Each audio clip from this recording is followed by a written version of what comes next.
Monstrinhos da FUVEST, chegando outra dica para vocês do CAEP Interativo, Dicas da FUVEST 2012, tema populismo, Getúlio Vargas. Não tem como não cair o senhor Gauchão aqui. O gaúcho entra no poder através de um golpe de Estado de 30 a 34, o gauchão fica lá de forma provisória. Nesse período, os paulistas tentam retomar o governo de São Paulo através de uma revolta chamada constitucionalista. Os paulistas dizem que é para ter uma constituição, quando na realidade eles estão lá justamente querendo derrubar o Getúlio para voltar à política café com leite, que era anteriormente, né? Na realidade só tinha sobrado o café a partir de 29, né? O leite não estava mais funcionando. Tinha rompido São Paulo e Minas Gerais. De 34 a 37 o governo é constitucional. Já que os paulistas querem uma constituição, o Getúlio lhes oferece uma, né? Só que garante que ele permaneça no poder. Legal. E aí, nesse período, nós temos dentro do Brasil uma característica que é internacional. Ora, a nível internacional, o contexto mundial estava dividido entre o conflito fascismo contra socialismo. E no Brasil nós tínhamos a Ação Integralista Brasileira, fascista, liderada pelo Plínio Salgado, e a Aliança Nacional Libertadora Socialista, liderada por Luiz Carlos Prestes. É o mesmo da Olga Benário, lá que você deve ter assistido o filme, né? Nesse período, os comunistas tentaram tomar o poder em 35 através da intentona comunista, mas não deram conta. A turma do Getúlio foi lá, aprisionou-os e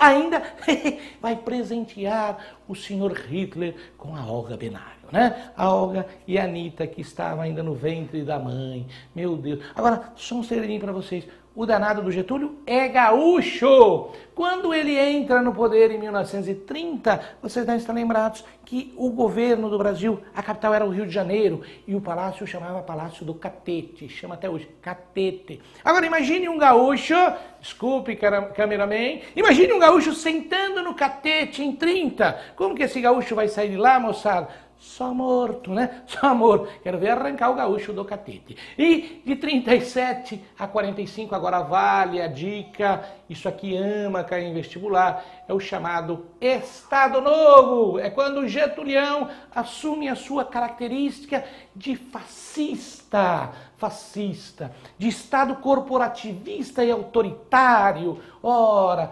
finalidade do governo de Getúlio era implantar a industrialização no Brasil, mas de forma conservadora e nacionalista. Ou seja, a turma do Getúlio não permitia que as multinacionais entrassem no Brasil e, ao mesmo tempo, também não permitia que o movimento operário, que a classe produtora, que a classe trabalhadora ocupassem cargos políticos, ocupassem espaço de decisão nesse país. Portanto, Getúlio é o responsável por fazer um desenvolvimento conservador no Brasil. Como? Colocando o Estado como mediador de conflitos. Entre o operário e o patrão está o Estado fazendo a política da harmonia social. Ele conseguiu fazer com que as pessoas acreditassem que ele seria o mediador do conflito, favorecendo a classe trabalhadora e, inclusive, através da propaganda e da escola, ele vai criar a ideia de ser o pai dos pobres. Lembra, com amplo controle sobre os meios de comunicação, com amplo controle sobre a escola e sobre os sindicatos. E para quem não conseguia ser controlado pela ideologia, para isso havia polícia política, prisões, demissões, torturas e mortes, né? O importante era manter o Brasil controlado, ou o operário controlado, para não participar das decisões políticas. Haja vista que esse processo chamado de populismo, que é o processo da industrialização conservadora, daquele tipo de político que é carismático e demagógico, que é o que não falta por aí, esse tipo de política deu certo nesse país, a ponto que um operário só chegou ao poder em 2002, que subiu as rampas do Planalto, enquanto Lula subia, o jogador do Corinthians, que jogou na seleção brasileira, descia de cambalhota, lembra? E aí o pai dos pobres conseguiu reter esse tipo de governo. Então, criou a Hora do Brasil, que hoje a gente chama Voz do Brasil, através das comemorações cívicas, controlou o movimento operário e criou 2 companhias de cinema, as nossas Hollywoods, Tupiniquins, Atlântida e Cinédia. A importância dele era tentar controlar a cultura, um controle amplo da cultura do Brasil. Tá bom? Tá aí algumas imagens só para a gente poder estabelecer isso. O Getúlio aqui como sendo o centro das atenções, negociando os direitos trabalhistas em troca do controle do operariado. E aqui uma outra foto do desfile do 1º de maio.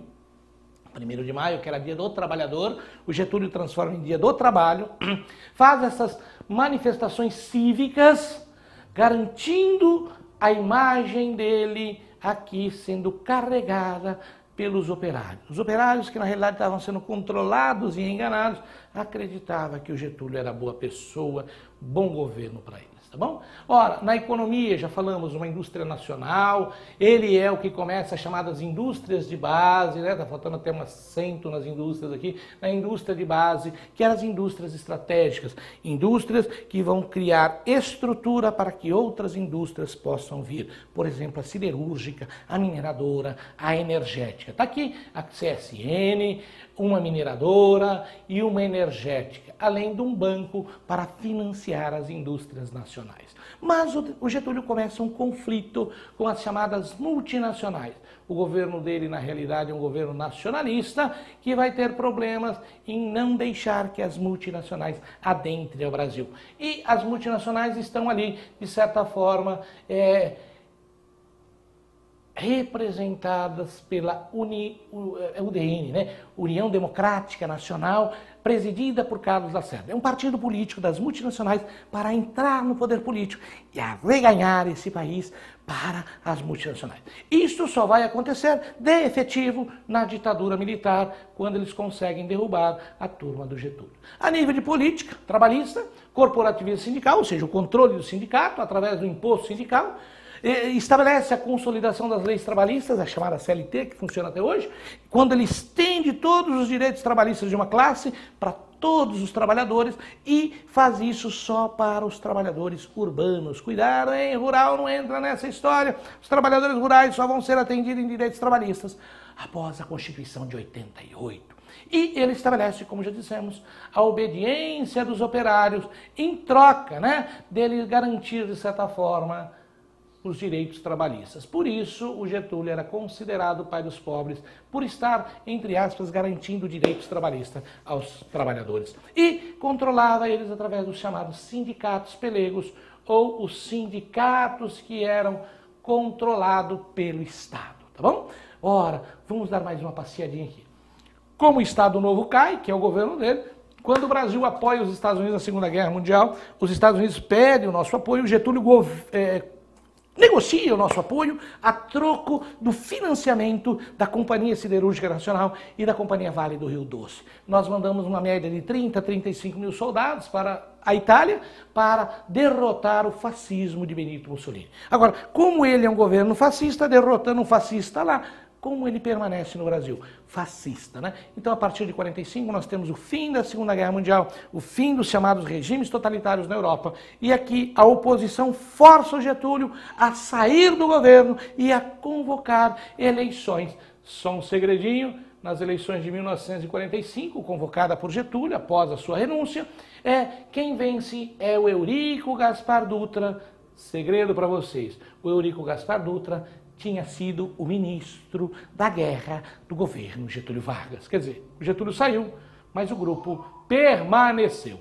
E o Getúlio volta em 51 eleito, e agora um conflito muito mais forte com a UDN, tá bom? E esse conflito gera uma crise política e econômica bastante acentuada, o conflito entre o Getúlio e o parlamento, que seja o Congresso Nacional, que já está muito infiltrado pelo pessoal da UDN, e este tipo de crise política e econômica vai levar, inclusive, ao suicídio de Getúlio Vargas. Ele é encontrado morto com um tiro no peito, dizem que foi suicídio. Não vamos entrar nesse mérito, mas o suicídio do Getúlio Vargas acaba sendo a morte da UDN politicamente de Carlos Lacerda, garantindo a eleição de Juscelino Kubitschek. Portanto, nesta situação, nós vamos ver aqui uma imagem do Getúlio no ano da sua morte. Ó, se você analisar essa imagem, muito parecida com a imagem do próprio Hitler ou do próprio Mussolini, sendo ladeado pelas pessoas como se fosse um grande herói ou quase mesmo sendo